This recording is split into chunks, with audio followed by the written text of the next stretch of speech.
To start, let's remove this engine cover, and the first thing I want to do is go through this little slot right here. You see I'll have my ratchet.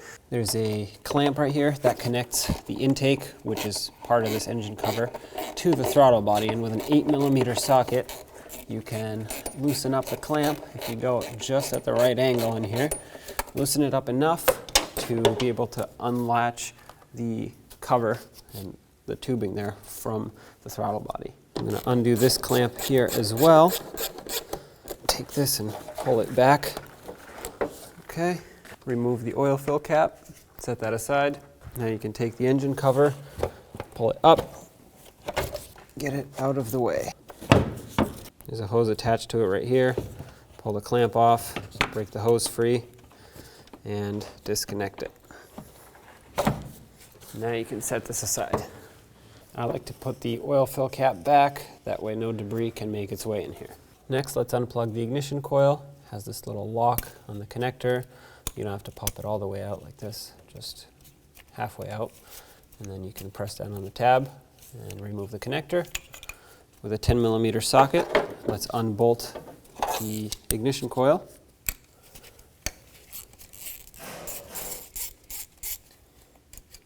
Now you can pull it straight up and out.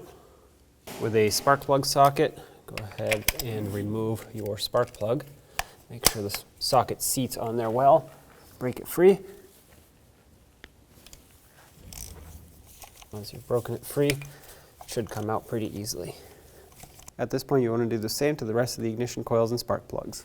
Next, let's install the new spark plug.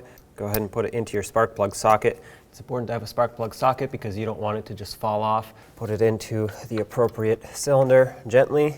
Thread it on by hand always. You don't want to cross-thread a spark plug. You'll be having a very bad day if you do. So once it's fully bottomed out by hand, or as much as you can thread it on by hand because it's faster, definitely do not use any impacting tools on this. Let's go ahead and tighten it to 15 foot-pounds.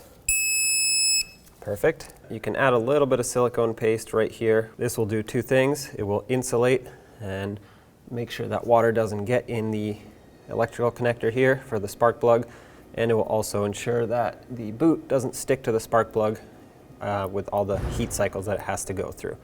So just add a little bit like that. Now you want to take your ignition coil, drop it down into its appropriate cylinder, slide the bolt in, snug it up,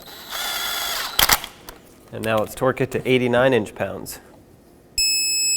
It's important to at least tighten it properly, if not torque it, because these bolts actually help hold down the valve cover as well, and that's why there's a rubber grommet here to insulate and make sure that oil doesn't come out. So if it's not properly tightened, if it's left too loose, oil will come out and then you'll have an oil leak externally up here. So that's not great. Okay, now let's go ahead and plug this in.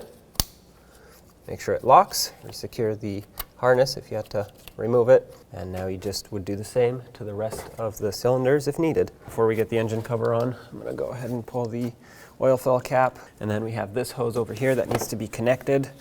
So slide it on almost kind of into position. Reconnect your hose. I had a hose clamp. Don't forget to put that on. Line it up with the throttle body.